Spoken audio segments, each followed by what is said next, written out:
नमस्कार। City channel के दर्शकों की सेवा में मैं सतीश अग्रवाल अपनी लोकप्रिय स्वास्थ्य सेवा हेल्थ केयर के साथ फिर उपस्थित हूँ। मित्रों, इस कार्यक्रम के माध्यम से हम राष्ट्रीय और अंतर्राष्ट्रीय दिवस इसके विषय में विशेषज्ञों को बुलाकर उनसे जानकारी हासिल करते हैं। चैनल के प्रबंध संपादक डॉक्टर चंदू सोजेतिया जी का आग्रह था कि हम इन दिनों के विषय में हमारे दर्शकों को उपयुक्त माहिती प्रदान करें। हर वर्ष 10 अक्टूबर को विश्व मानसिक स्वास्थ्य दिवस यानी वर्ल्ड मेंटल हेल्थ डे मनाया जाता है। इसका उद्देश्य ये होता है कि शारीरिक बीमारियां तो हमको आमतौर से दिखाई देती हैं या उसके लिए हम विशेषज्ञों के पास में जाते हैं, पर मानसिक जो हमारी समस्याएं होती है वे बाहर से दिखाई नहीं देती हैं। तो आज इसी पर चर्चा हेतु हमने जिन विशेषज्ञों को बुलाया, पहले मैं आपसे उनका परिचय करा दूं। हम अपने आप को सौभाग्यशाली मानते हैं कि हमारे साथ नागपुर के वरिष्ठ बाल रोग चिकित्सक और किशोरावस्था से संबंधित जो समस्याएं होती है उनके मार्गदर्शक डॉक्टर निशांत जी कोस्तवाल हमारे साथ में। सर, स्टूडियो में आपका हार्दिक स्वागत है। हमारे साथ औरंगाबाद के सीनियर पीडियाट्रिशियन, वरिष्ठ बाल रोग चिकित्सक और जिन्होंने इस कार्यक्रम में हमारा पहले भी मार्गदर्शन किया, डॉक्टर गणेश जी कुलकर्णी हमारे साथ हैं। सर, स्टूडियो में आपका हार्दिक स्वागत है। महिला शक्ति को रिप्रेजेंट करने के लिए हमने आज एक होम मेकर, कोचिंग क्लास की संचालिका और व्यक्तित्व विकास से संबंधित प्रशिक्षिका श्रीमती संगीता जी राठी को निमंत्रित किया है। मैम, स्टूडियो में आपका हार्दिक स्वागत है। मैंने जैसे प्रस्तावना में कहा कि हमने हमारी जो होम मेकर है उनका प्रतिनिधित्व करने वाली संगीता जी राठी को बुलाया है। हम सबसे पहले आपसे ये जानना चाहेंगे, हर घर की गृहिणी ऐसा माना जाता है कि उस परिवार की वो धुरी होती है, एक्सिस होती है, जिसके इर्द गिर्द पूरा परिवार घूमता है और इसको उस घर की एक कुशल प्रबंधक माना जाता है, एडमिनिस्ट्रेटर माना जाता है। आप इस बारे में क्या कहना चाहेंगे?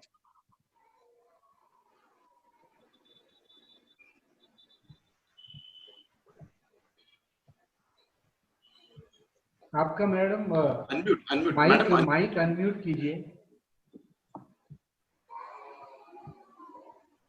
बिल्कुल सही बात है कि गृहिणी एक कुशल प्रबंधक है।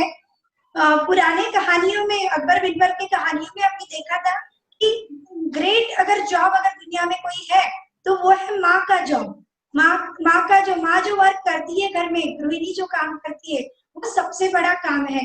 तो गृहिणी ये मल्टीटास्किंग मैनेजर है।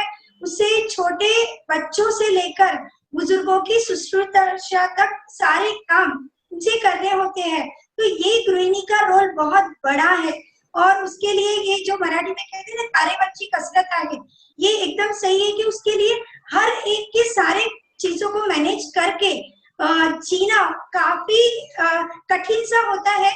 कहते हैं कि औरों के लिए काम करने में गृहिणी इतनी मस्त है कि खुद से ही मिलने की उसके लिए सभी लाइनें व्यस्त है।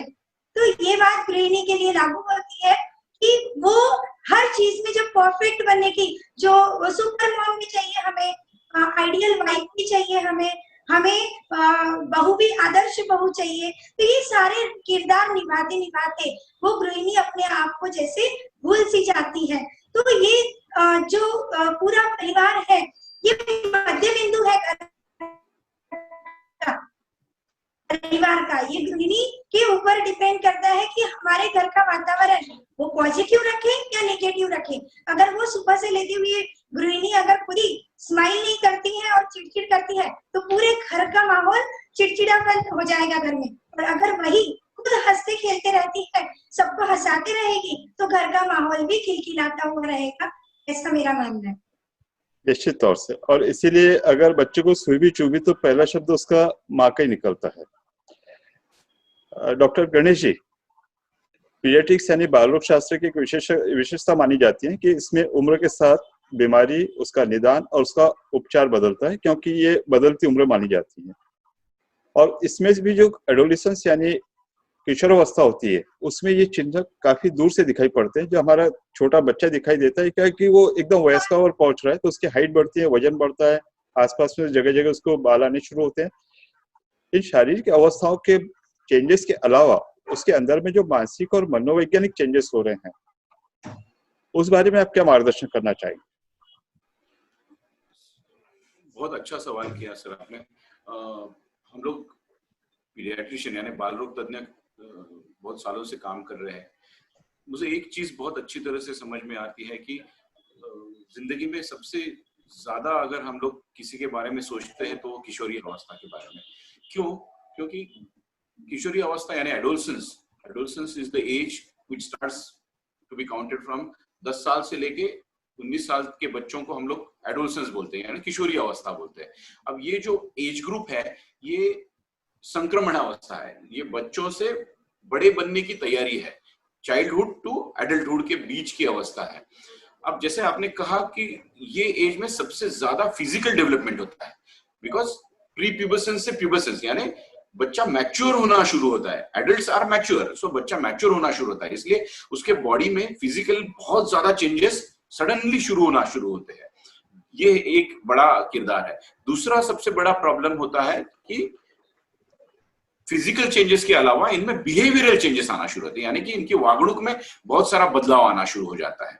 तो ये दोनों अवस्था हमको समझना इसलिए जरूरी है कि जो कल तक हमारा राज दुलारा प्यारा सा बच्चा जो हमारी हर बात समझता था, हमारी बात को एक्सेप्ट करता था, हमारी बात को वो हाँ में हाँ मिलाता था, वो कहीं ना कहीं वो अवरोध यानी डिफाइंस की तरफ जाता है, यानी विरोध करने की कोशिश करना शुरू करता है। और हम लोग परेशान हो जाते हैं as a adult, as a parents we get puzzled कि हमको लगता है कि ये क्या हो रहा है, जो कल तक मेरा इतना प्यारा सा बच्चा आज मुझे क्यों डिफाइंस में जा रहा है, क्यों अवरोध कर रहा है, क्यों विरोध दर्शा रहा है। तो हमको ये समझना इसीलिए जरूरी है कि ये एक संक्रमण अवस्था है, और इस संक्रमण अवस्था में जैसे मैंने कहा फिजिकल चेंजेस होते हैं। फिजिकल चेंजेस में ब्रेन में कुछ स्ट्रक्चरल चेंजेस होते हैं, जिसमें लिम्बिक सिस्टम होती है, जिसमें कोई चेंजेस शुरू हो जाते हैं। और जब लिम्बिक सिस्टम में चेंजेस होते हैं तो उसमें कुछ नेचुरल इंस्टिंक्टिव फिनोमिना सर्ज होते हैं, यानी कि कुछ प्लेजर सीकिंग, मतलब कुछ जो चीजें मुझे पसंद है वो लेने की तरफ मैं भागना शुरू करता हूँ, इसको हम लोग बोलते हैं प्लेजर सीकिंग बोलते हैं। स्लीप रेगुलेशन डिस्टर्ब हो जाता है, जो मैं कल तक बच्चा बहुत प्यार से सोता था, 8-8 घंटे 12-12 घंटे सोता था, उसकी स्लीप डिस्टर्ब होना शुरू हो जाती है। वो रिवॉर्ड प्रोसेसिंग की तरफ, यानी कुछ मिलता है तो उसके पीछे दौड़ने की कोशिश करता है, इमोशनल अपसेट्स होना शुरू हो जाते हैं। ये लिम्बिक सिस्टम के चेंजेस है। दूसरा होता है प्री फ्रंटल कॉर्टेक्स में चेंजेस, मतलब अपने मस्तिष्क का एक भाग होता है जिसमें चेंजेस होते हैं, और वो अपने में कुछ पॉजिटिव चेंजेस लाता है। पॉजिटिव यानी डिसीजन मेकिंग, बच्चा डिसीजन मेकिंग की तरफ जाता है, बच्चा मॉरल थिंकिंग की तरफ जाता है, अब्स्ट्रैक्ट थिंकिंग की तरफ जाता है। तो ये सब चेंजेस जो है उसके लिए बहुत जरूरी इसलिए है कि इसके बिना वो एडल्ट नहीं बन सकता है। तो ये एक नेचुरल संक्रमण अवस्था है, हमारे हर किशोरी अवस्था के बच्चों में होता है। इसके कुछ पहलू है, जैसे मैंने कहा कि फिजिकल चेंजेस, दूसरे पहलू है बिहेवियरल चेंजेस जिसमें डिफाइंस होता है। अब ये डिफाइंस हमको अगर समझ में आता है तो हम लोग उस बच्चे की तरफ उस हिसाब से देखना शुरू करेंगे। Otherwise if we try to misunderstand this phase, हम लोग भी उनके अवरोध में जाते हैं, और जब दोनों अवरोध के क्षण में जाते हैं तो बहुत ज्यादा रेजिस्टेंस अगर होता है तो इसका परिणाम बहुत विपरीत होना शुरू होता है। So that is the reason we need to understand कि ये क्या संक्रमण अवस्था है। तो डॉक्टर गणेश जी, इस तरह से मैं समझ रहा हूँ कि आपके कहने के मुताबिक कि जैसे जैसे बच्चा बड़ा हो रहा है, वयस्क की तरफ बढ़ रहा है, तो प्रकृति उसे वयस्क की ओर बढ़ाने की ओर एक अपना प्रयास कर रही है। उसमें शारीरिक और मानसिक और ब्रेन चेंजेस हो रहे हैं, और इसी में जो आपने डिफाइंड बिहेवियर कहा है कि एक तरह की अवज्ञा होती है कि जो हमारा बच्चा अब तक के आज्ञाकारी था, हमने बोले उठ तो उठ, बैठ तो बैठ, अब वो कहीं उसका विरोध दर्शा रहा है, खुद का लॉजिक करके प्रश्न कर रहा है, और ये हमारे पेरेंट्स को पसंद नहीं आ रहा है कि अभी हमारे से कोई बड़ा हो गया कि हमसे पूछ रहा है करके। और जैसा आपने कहा कि हाँ जी बोलिए बोलिए। वो बैक आंसर कर रहा है, बैक आंसर कर रहा है। जो हमारा सुनता था आज वो हमको नकार दे रहा है। जो कल तक ओबीडियंट था वो आज एकदम रेजिलेंट दिख रहा है, मतलब विरोध दिखा रहा है। ये हमारे पचनी नहीं पड़ता है, ये हमको कहीं ना कहीं हमारा ईगो हर्ट होना शुरू होता है एज अ पेरेंट, और फिर हम लोग उसको डांटना, उसको सप्रेस करने की कोशिश करते हैं। ये बिल्कुल समझते नहीं है कि एक चेंजिंग अवस्था है, ये बिना समझ के हम लोग उसको सप्रेस करने की जब कोशिश करते हैं, तब उसमें वायलेंस, तब उसमें रेजिस्टेंस, तब उसमें बहुत सारे विपरीत परिणाम दिखना शुरू हो जाते हैं। तो जो नॉर्मल चेंजेस अगर हम उसको ध्यान में रखें, उनके साथ में हम समन्वय बना के रखें, तो ये समस्या नहीं मान लो, एक परिवर्तन है। परिवर्तन है। डॉक्टर निशिकांत जी हमारे साथ में, जो इस विषय पर बहुत सारा काम कर चुके हैं, सतत इसके ऊपर शोध संशोधन शुरू होते हैं। सर, डॉक्टर गणेश जी ने जिस बात को कहा उसी को मैं आगे बढ़ाते हुए कि जिन पालकों को इन परिवर्तनों की जानकारी नहीं है, तो वे इसे समस्या मान लेते हैं कि ये बच्चा हमसे कब बड़ा होगा कि हमारी बातों का प्रति प्रश्न करने लगा है। इस विषय में आप पालकों को क्या जानकारी दें कि वे इस बदलती उम्र के साथ कैसे समन्वय, कैसे कोऑर्डिनेट करें? सर अनम्यूट, सर अनम्यूट करा। अनम्यूट सर, अनम्यूट करा।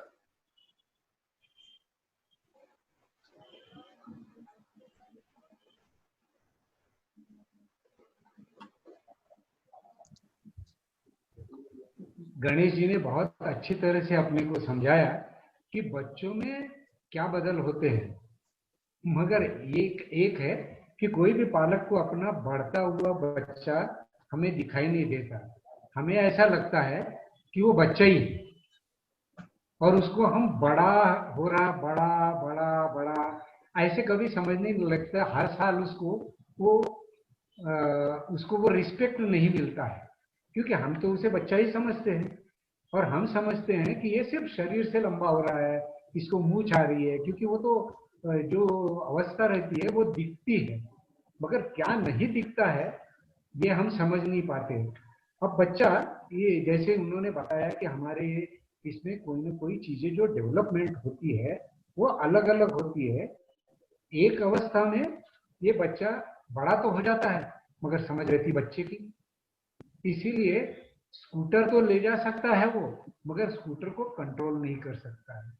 इसको हम बोलते हैं इम्पल्सिव बिहेवियर। यानी क्या कि रिस्क लेना, मगर उस रिस्क की जानकारी उसको नहीं रहती है। ब्रेक कैसे लगाना अपने मन का, ये उसे मालूम नहीं रहता, इसीलिए वो ऐसी चीजें करता है और वो एक्सीडेंट प्रोन भी होता है। वो चाहे मैकेनिकल एक्सीडेंट रोड पे हो या तो फिर और कोई रिलेशनशिप के एक्सीडेंट हो या डिफाइंस डिसऑर्डर हो, ये सब के लिए उसका वही कारण रहता है कि वो सोच समझ के कुछ भी नहीं करता है और बिना सोचे समझे करता है। जैसे जैसे बच्चा बड़ा हो जाता है उसको ये सोच आ जाती है और वो सोच के धीरे धीरे कुछ भी काम करने लगता है, जिसको अभी बताया कि प्रीफ्रंटल कॉर्टेक्स और सर, मैं आपसे सर मैं पूरे सम्मान के साथ में बोल रहा हूँ कि आप पालकों को क्या गाइडेंस करेंगे, पालकों को, क्योंकि उनको ये समस्याएं लग रही है। करेक्ट, उनको लगेगी ही क्योंकि वो अपने बच्चे को तो बच्चा समझ रहे हैं, उसको कभी वो बच्चा समझते हैं और कभी बड़ा समझते हैं। गलती हो गई तो उसको बड़ा समझते हैं, बाहर जाने को तो ऐसा लगता है उनको कि मेरे को पहले जैसा प्यार करे, आए मेरे पास गोद में आए, मम्मी मम्मी मम्मी करे। धीरे धीरे तो ये बदलने वाला है, इसीलिए ये चीजें हमें समझना है और समझाना भी है। क्योंकि बच्चा भी याद रखो, कोई भी गलती जब करता है ना तो उसको ऐसा लगता है मेरी को माँ मेरे बच्चे जैसे समझाए, मगर माँ को वो बड़ा दिखता है कभी कभी या पिताजी को, तो डांटना कैसे शुरू हो जाता है अपना कि बड़े जैसा, अभी तो बड़ा हो गया, अभी इतना भी नहीं समझता क्या। और तब गलतियां होने के बाद में बच्चा फिर से वही बच्चे की अवस्था में चला जाता है, क्योंकि ना वो प्रौढ़ है और ना बच्चा है। तो इसीलिए उसको बच्चे जैसा बर्ताव भी करना पड़ता है। At the same time adult की अगर गलतियां वो करता है कोई भी, तो उसे सोच समझ के समझाना पड़ता है, क्योंकि हम ये समझते हैं कि ये जानबूझकर गलती कर रहा है, मगर होता ये है कि उसको वो समझ ही नहीं है कि मेरी गलती क्यों होगी। इसीलिए पालकों को ये ध्यान में रखते हुए वो समझाना है, ना कि डांटना है। अगर आप डांटोगे, दंड दोगे, तो क्या होगा, वो आपसे चोरी छुपे सब ये चीजें करेगा। मगर आप अगर उसको अच्छे से समझाएंगे, बैठ के समझाएंगे, उसको ना बच्चा समझेंगे ना बड़ा समझेंगे।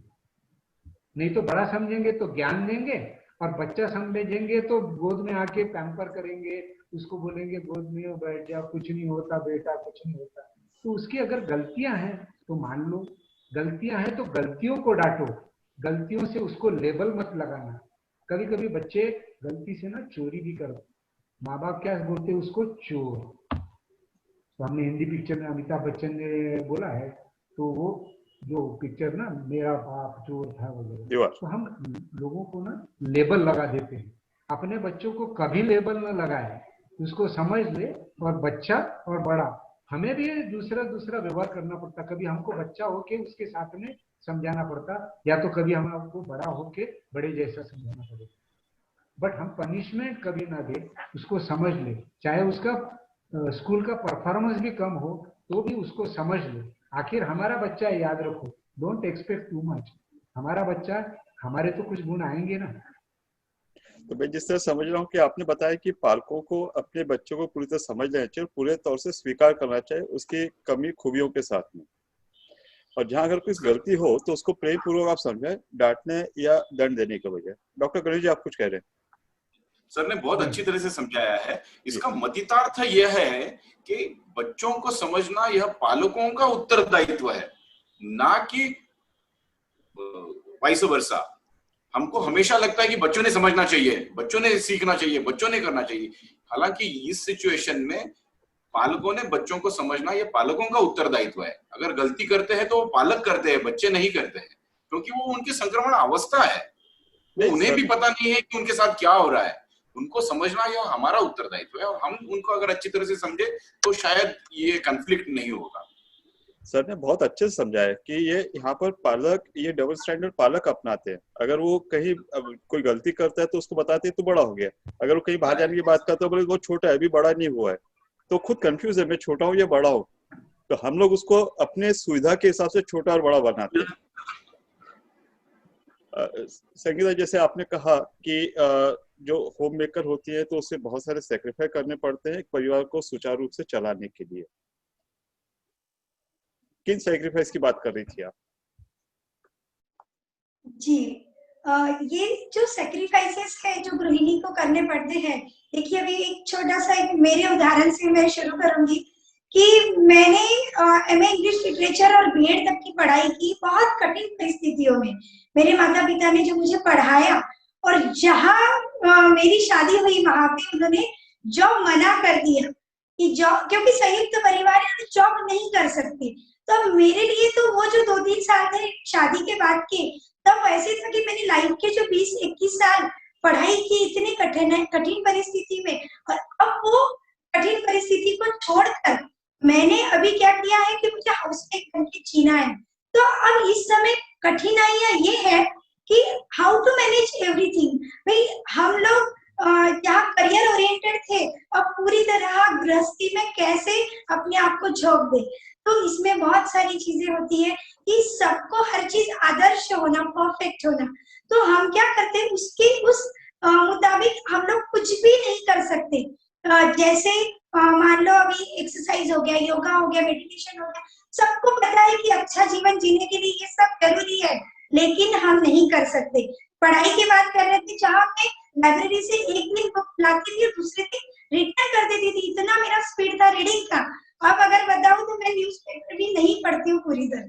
तो ये जो चेंज आया है लाइफ में, तो मुझे लगता है हर लड़की को इस सारी चीजों के लिए तैयार रहना चाहिए। ये माता पिता का भी कर्तव्य है कि आने वाली परिस्थिति चाहे कुछ भी हो, माता पिता ये कहे कि हमने तुझे पढ़ा लिखा कर अपने पैरों पे खड़ा इसलिए किया कि आगे कोई भी समस्या आए तो आपको कोई कठिनाई ना हो। लेकिन जरूरी नहीं है आपने पढ़ाई लिखाई की तो केवल जॉब ही करना है। तो अब मैं मेरा सेटिस्फेक्शन मेरे बच्चों को पढ़ा के मैं मेरी जो पढ़ने की जो जिद है, उमंग है, उसको पूरा करती हूँ, और जो कोचिंग क्लास में चला रही हूँ उसमें मैं उसे पूरा करती हूँ। लेकिन कैसे है कि इस रोल को सारे निभाते इस किरदार को पूरा निभाते सचमुच अपनी जो गृहिणी की जो जिंदगी है, ये सचमुच ये पूरी इच्छाओं का त्याग करना पड़ता है। और जब अगर वो संयुक्त परिवार में है तो उसके लिए बहुत सारा एक कठिनाई महसूस होती है। लेकिन मुझे ऐसे लगता है कि हर आशावादी जो एक निराशावादी जो होता है हर अवसर में कठिनाई देखता है, और एक आशावादी जो होता है हर कठिनाई में एक अवसर को देखता है। तो बस हमने यही किया। अगर हम जॉब नहीं कर सक रहे तो कई सामाजिक संस्थाओं से जुड़ गए और परिवार को संभालते हुए हम क्या कर सकते, इसको ढूंढ निकाला। और ये मैं सैल्यूट करूंगी मेरे ससुराल वालों को कि जिन्होंने मैंने शादी के बाद ही ट्रेनिंग फील्ड को चुना है। मैं ट्रेनर बनी हूँ और मुझे बहुत खुशी है कि मैं अभी जॉब नहीं कर रही और मैं एज अ ट्रेनर एक अच्छा रोल निभा रही हूँ। किशोरावस्था में जो बच्चे हैं उनके व्यक्तित्व विकास के लिए जो मुझसे बन पड़ता है वो सारी चीजों को मैं यानी बिल्कुल दिल से चाहती हूँ कि उन सब के लिए मैं मेरा काम करूँ, कार्य करूँ आगे भी। तो अभी मैं खुश हूँ। मैं यही बोलना चाहूंगी सभी महिलाओं को कि या किशोरावस्था में जो भी लड़कियां हैं इन सबको पढ़ाई जरूर करनी है हमें, लेकिन आपको लिखकर एक मैं कुछ एक अहम भूमिका लिया ऐसे नहीं आना चाहिए, मुझमें एक अहम नहीं आना चाहिए। आपको आपने पढ़ाई लिखाई की बहुत अच्छी बात है, लेकिन you must be down to earth. आपको हमेशा डाउन टू अर्थ रहना है। आपको किसी भी परिस्थिति को फेस करते आना चाहिए। जो बोलते हैं ना कि मुश्किलों में भाग जाना आसान होता है, हर पहलू जिंदगी का एक इम्तिहान होता है। डरने वालों को कुछ नहीं मिलता जिंदगी में, डरने वालों के कदमों में जहां होता है। तो आपको हर जिंदगी के आने वाले इम्तिहान को, चुनौतियों को स्वीकार करना है, उसे फेस करना है और आपको अपने सब किरदार में अपने आप को प्रूव करना है। निश्चित तौर से हम आपका अभिनंदन करते हैं कि आपने बताया पूरी तरह सुशिक्षित होने के बाद भी जिस संयुक्त परिवार में आप थे उनके जो मान्यताएं थी उनको आपने पूरा मान दिया और करियर की ओर जाते आपने पूरा परिवार की ओर ध्यान दिया। साथ ही हम नमन करते हैं आपके माता पिता को कि कठिन परिस्थिति होने के बाद भी उन्होंने अपनी कन्या को इतना सुशिक्षित किया है कि आज वो पूरी तरह से समाज के सामने एक आदर्श गृहिणी बनकर खड़ी है। साथ ही आपके ससुराल वालों को भी हमारी तरफ से पूरा अभिवादन है। और आपने एक जो बहुत अच्छा एक लेसन जो दिया, सीख दी है कि हर लड़की को सुशिक्षित तो होना ही है, लेकिन इसलिए नहीं कि मैं आगे जाके कोई जॉब करूं। आपकी शिक्षा, आपके संस्कार वो आपकी अगली पीढ़ी को काम आएंगे। डॉक्टर गणेश जी, आपने कहा कि इस अवस्था में एक ऐसा होता है कि वो अपनी पहचान स्थापित करते हैं, किशोर या किशोरी वो आइडेंटिटी क्राइसिस से गुजर रहा है कि वो चाहता है कि मैं अपने खुद के नाम से, खुद के कार्यों से जाना चाहूँ। और अगर इसमें से मान लीजिए पढ़ाई में होशियार है, किसी नृत्य संगीत में होशियार है तो ठीक है, पर अगर नहीं हो तो चूंकि इनके अंदर में एक एक्सपेरिमेंटेशन, प्रयोग करने की वृत्ति होती है, जिज्ञासा होती है, तो कई बार ये किशोर रिस्क टेकिंग बिहेवियर में चल जाते हैं, जिसमें चाहे वो गाड़ी चलाना हो, ड्रग एब्यूज हो या आपसी संबंध हो। इस विषय में आप क्या कहना चाहेंगे? सर, शायद हो सकता है यही एक सबसे बड़ी समस्या आजकल हमें दिखाई दे रही है। जैसे मैंने कहा कि हम लोग बाकी सब चीजों से अपने आप को समझ रहे हैं कि चलो ये संक्रमण अवस्था है, बच्चों में बदलाव हो रहे हैं, हम उसको एक्सेप्ट भी कर रहे हैं एज ए पेरेंट्स, लेकिन फिर भी कभी कभी कुछ बातें जो है वो अपने समझ के काफी बाहर तक चली जाती है और तब पेरेंट्स को ये एक्सेप्ट करना बहुत मुश्किल हो जाता है। जैसे मैंने कहा था कि लिम्बिक सिस्टम के चेंजेस में सबसे बड़ा जो बदलाव होना शुरू होता है वो है इंस्टिंक्टिव बिहेवियर। इंस्टिंक्टिव मतलब जो अपने बेसिक इंस्टिंक्ट्स होते हैं उसके तरफ जाने का एक प्रयास होता है, प्लेजर की तरफ भागने की, आनंद मिलता है, जिसमें आनंद मिलता है, आनंद जहां मिलता है वहां भागने की दौड़ होती है।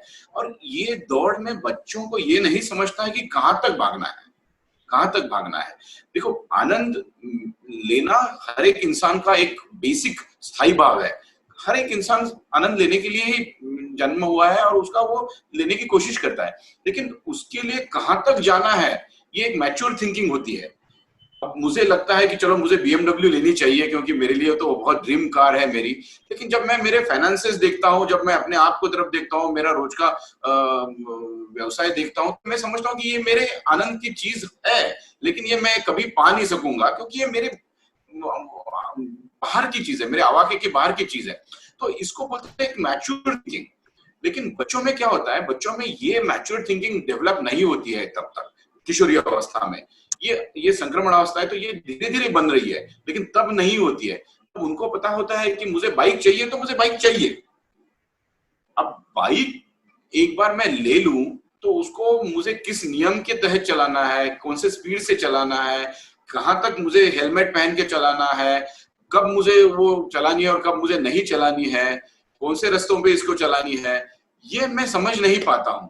और ये एक्सपेरिमेंटेशन, जैसा आपने कहा कि एक्सपेरिमेंटेशन और एक्सप्लोरेशन ये इनका स्थायी भाव है, और ये एक्सपेरिमेंटेशन और एक्सप्लोरेशन में ये बच्चे कई माइल्स आगे चले जाते हैं। और जो एक्सपेरिमेंटल में एक्सप्लोरेशन उनके लाइफ के लिए खतरा पैदा करता है, शायद पेरेंट्स उसके लिए कभी तैयार ना हो, और ये बहुत जायज है, ये बहुत नेचुरल है कि मैं कभी नहीं चाहूंगा कि मेरे बच्चे, किशोरी अवस्था के बच्चों को फिजिकली या मेंटली कुछ तकलीफ हो, और मैं उनको रेजिस्ट करने की कोशिश करता हूँ, और ये मेरा रेजिस्टेंस वो नहीं समझ पाते हैं और वो रिफाइंस करते हैं। तो जैसा आपने कहा कि हर चीज को अपने एक लिमिट में करने का हमने उनको एक ब्यौरा दिया है कि इसमें ही आप ये करो, और वो उसको नहीं समझ पाते हैं। तो कहीं ना कहीं जैसे आपने कहा कि प्लेजर सीकिंग में अभी ये सबसे ऐसा एज ग्रुप है कि वहां पे पीयर प्रेशर बहुत होता है, माँ बाप कुछ और बोलते हैं और दोस्त कुछ और बोलते हैं। एक कॉमन एग्जांपल देता हूं कि यूरोपियन कंट्रीज में ऐसा बोला जाता है कि किशोरी अवस्था में अगर बच्चा अपने दोस्तों के साथ है और उसकी माँ या बाप, उस पिताजी अगर उसको कॉल करता है कि बच्चा तू कहाँ पर है, तो उनको पसंद नहीं आता है। और वो सिमिलर थिंग्स अभी अपने कंट्री में भी दिखाई दे रहे हैं। वेस्टर्न कल्चर का हम लोग काफी ज्यादा अनुकरण करते हैं, तो हमारे भी बच्चों की, किशोरी अवस्था के बच्चों को माँ बाप ने फोन किया हुआ अच्छा नहीं लगता, उनके वेयर अबाउट्स के बारे में पूछना, तुम कहाँ हो, क्या कर रहे हो, उनको अच्छा नहीं लगता है। क्योंकि जब वो पीयर्स में होते हैं, उनके दोस्तों में होता है, तो दोस्तों का एक प्रेशर होता है उनके ऊपर, और जो दोस्तों के नॉर्म्स होते हैं उसी में उनको रहना पड़ता है, उसके सिवा वो बिल्कुल एक्सेप्टेंस में नहीं जाते हैं। तो वो सब चीजों के लिए हमको कहीं ना कहीं उनको एक दायरे में रखना जरूरी होता है, और वो दायरा उनको समझाना जरूरी होता है, और वो हम किस खूबी से बना सकते, किस खूबी से उनको समझा सकते हैं, शायद निशिकांत सर इसमें बहुत अच्छी तरह से हमको समझा पाएंगे कि पेरेंट्स को किस तरह से समझाएं कि उनको किस तरह से समझाना है। नहीं, मैं आपकी बात से पूरी तरह सहमत हूँ कि कहीं एक लक्ष्मण रेखा है कि जहाँ पेरेंट्स अब तक हम बात कर रहे हैं कि उन्होंने अपने पाल्यों को, अपने बच्चों को समझना चाहिए, उनके साथ एडजस्ट करना चाहिए।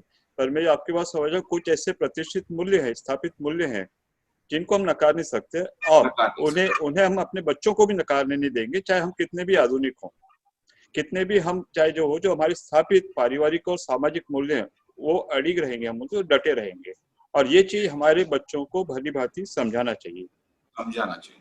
और डॉक्टर निशिकांत सर, जैसे गणेश सर ने भी कहा, और हमारे दर्शकों की ये डिमांड है कि पालकों ने ऐसे समय में किस तरह से व्यवहार करना चाहिए ताकि हमारे बच्चों का अहम भी नहीं दुखे और हम उनको अपने पारिवारिक सामाजिक मूल्यों की भली भांति जानकारी दे सके। क्योंकि ऐसा कहा जाता है कि बच्चा जब बड़ा हो तो वो आपका मित्र बनता है, आपको उसका फ्रेंडली व्यवहार करना चाहिए। और ये दोनों के बीच में भेद कहाँ है कि आप फ्रेंडली व्यवहार भी कर रहे हैं और साथ में आप पालक का भी रोल निभा रहे हैं। और एक अनुरोध कि अब हम लोग, शायद ये अंतिम प्रश्न होगा, तो समय का थोड़ा ध्यान रखिएगा सर। Doctor Nishikant sir. अभी देखिए, पालकों को मित्र भी होना चाहिए और पिता की भूमिका भी करना चाहिए। अब ये दोनों चीजें अगर उसको निभाना है तो उसे अवसर ढूंढना पड़ता है, और अवसर ढूंढने से ही हम कब इसको मित्र करके बताएं और कब पिता करके बताएं ये समझ जाएगा। चलो हम पिकनिक चलते हैं, तो पिकनिक चलते वक्त हमने अगर उनको साथ साथ ये किया कि कौन सी जगह पे जाना है, कैसे जाएंगे, तो अपन ने ट्रेन लेना क्या फ्लाइट लेना, इनमें अगर ये किए तो वो मित्रों जैसा एक व्यवहार हो जाता है। फिर हम जब पिकनिक को निकलते हैं तो सामान वो भी उठाए, हम भी उठाए, तो ये समझ जाता है उसको कि उसकी भूमिकाएं क्या है। और अगर हम वहां जाने के बाद अगर ये करते हैं तो कौन सी चीजें करना है, क्या नहीं करना है, ये वो उसको डिसाइड करने दो, ताकि ये मित्रता का व्यवहार हो गया। मगर जैसे कि गणेश सर ने बताया कि वो अगर कोई रिस्की बिहेवियर वहां करना चाहता है, वो बोलता है कि मैं ये कर सकता हूँ, तो आपको पिता की भूमिका से ये सोचना पड़ता है कि ये बराबर है या नहीं है, ये मैंने उसको करने देना या नहीं करने देना। मगर पिता की भूमिका का मतलब ये नहीं होता कि आपने बोल देना ये मैं नहीं करने दूंगा, मुझे यही बताना पड़ेगा कि ये तुमने क्यों नहीं करना चाहिए, और this is the option, why you should take that option. So when option comes down from the child, जब बच्चा वो उसका निर्णय लेता है तो वो आपको दोस्त जैसा समझता है। ये क्यों जरूरी है? क्योंकि इससे एक डायलॉग की आदत पड़ जाती है। कोई भी पालक और बच्चों के व्यवहार में अगर डायलॉग होता है ना, तो आगे की पूरी समस्याएं कम हो जाती है, क्योंकि हम डायलॉग के जरिए हमारा कल्चर उनको बता सकते हैं, हम हमारे एक्सपेक्टेशन बता सकते हैं, हम हमारी ट्रेडिशंस बता सकते हैं। कि घर में शादी है, उसको कोई जिम्मेदारी का काम दो, उसको भी समझेगा ये हमारा ट्रेडिशन है और ये कल्चरल काम है। इसीलिए हमें ऐसे ऐसे मौके ढूंढ के, हमने आपने जैसा बताया कि कहाँ पिता और कहाँ उसने उसका दोस्त बनना चाहिए, ऐसे मौके ढूंढ के हमें तो उसे तैयार करना है, हमें उसे कोई ऑर्डर नहीं देना है, हमें तो उसको जिंदगी में ऑप्शन लेने की आदत डालना है। ऑप्शन तो उसको खुद ही लेना है जिंदगी में। निर्णय क्षमता भी बढ़ेगी, डिसीजन पावर भी बढ़ेगा उसका, इससे उसकी निर्णय क्षमता भी बढ़ेगी। हाँ, कहिए सवाल सर। ही नहीं पैदा होता। हाँ। निर्णय क्षमता बहुत जरूरी है, बहुत जरूरी। और सर यहाँ पर मैं कहना चाहूंगा कि रिस्क टेकिंग भी एक बहुत जरूरी चीज है। ऐसा नहीं कि हम लोग हमेशा सोचते हैं कि रिस्क लेना अच्छी चीज नहीं है, ऐसा नहीं है।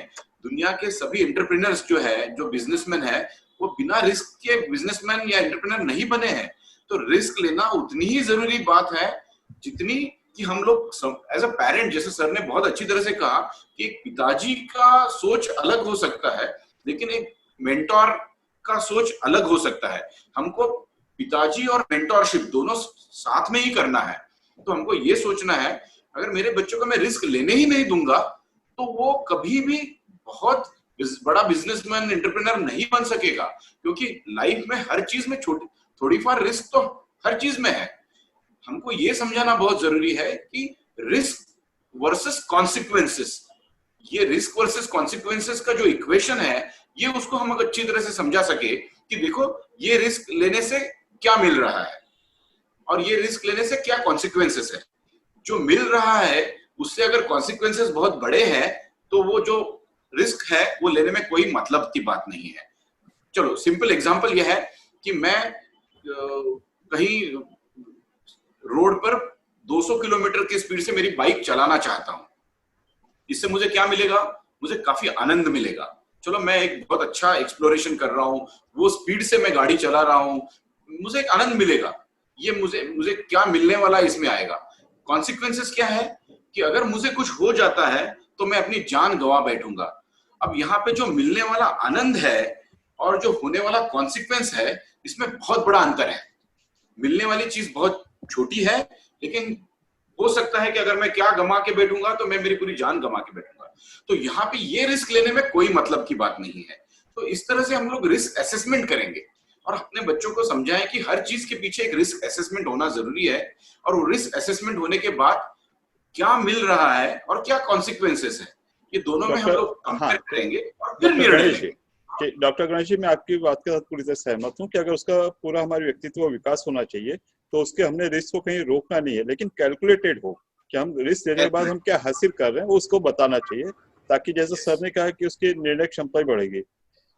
क्योंकि हम लोग अभी समय का अभाव है, तो आप सभी हमारे एक्सपर्ट से विदा लेते हैं। डॉक्टर निष्कांत जी sir, doctor Ganesh ji sir और संगीता जी भाभी, आपने जिस अच्छे ढंग से हमारे दर्शकों का मार्गदर्शन किया, तो उसके लिए मैं आप सभी का सिटी चैनल की तरफ से व्यक्तिगत रूप से आभार प्रकट करता हूँ, इस आश्वासन के साथ कि अगले हफ्ते फिर से एक नए विषय पर नए एक्सपर्ट के साथ से फिर बातचीत होगी। नमस्कार, धन्यवाद।